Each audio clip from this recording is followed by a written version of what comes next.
Last year was a strange one for the film industry. I, for one, haven't been to a theatre in about a year now. I still need to watch the latest Pokemon movie. This has made both the upcoming Oscars and Japanese Academy Film Prize, often referred to as the Japanese Oscars, awkward affairs. It's likely that many of us never got the chance to watch these remarkable nominees. But that does mean we've got a hell of a good backlog built up for 2021.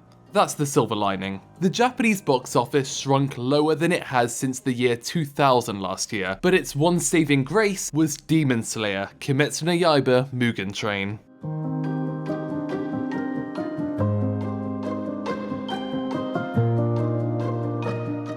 There's been a lot of theories surrounding why Demon Slayer in particular became so huge. People have talked about the popularity of the TV series, but the film way exceeded that. Others talk about the fact that the state of emergency lifted shortly before its release. Some have talked about the family values in the film, and personally I'd say it's a mix of those, along with the fact that Ufutable's animation and character designer Akira Matsushima's work is so appealing that you can't help but go out and see more of it. I myself have watched plenty of not so great Ufotable anime just because of the appeal of their visual design. But what is true is that Demon Slayer's success was so huge that it made up 25% of Japan's 2020 box office. The second most watched film was Star Wars Rise of Skywalker, which released in the last couple weeks of 2019, while the third most watched film was From Today, It's My Turn, which, like Demon Slayer, was also a movie version of a TV series. But as Alicia Haddock mentions in her article for OTAQUEST, a few big hits doesn't constitute for a healthy industry, especially when one of those hits is a quarter of the box office.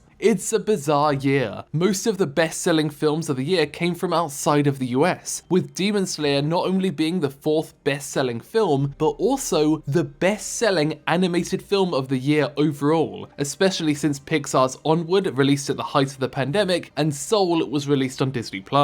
This has kind of baffled overseas critics though, since there's rarely been such a discrepancy between Oscar-winning animated films and the most popular animated films, and now we have an odd situation where a movie version of an anime based on a manga is getting seriously considered for a Best Animated Feature nomination at the Oscars, with its box office results making it impossible to ignore. It is of course not a healthy industry right now, and further pushes the dominance of large studios, with Toho being the distributor and the main producer of the film being Sony's Aniplex. But at the same time, it is kind of cool to see Japanese and Chinese films that high up on the charts, with this being the first time a Hollywood production was not the highest grossing film. Hopefully we can see this happen again, with more international films being recognised for their success overseas and not just because of a global pandemic.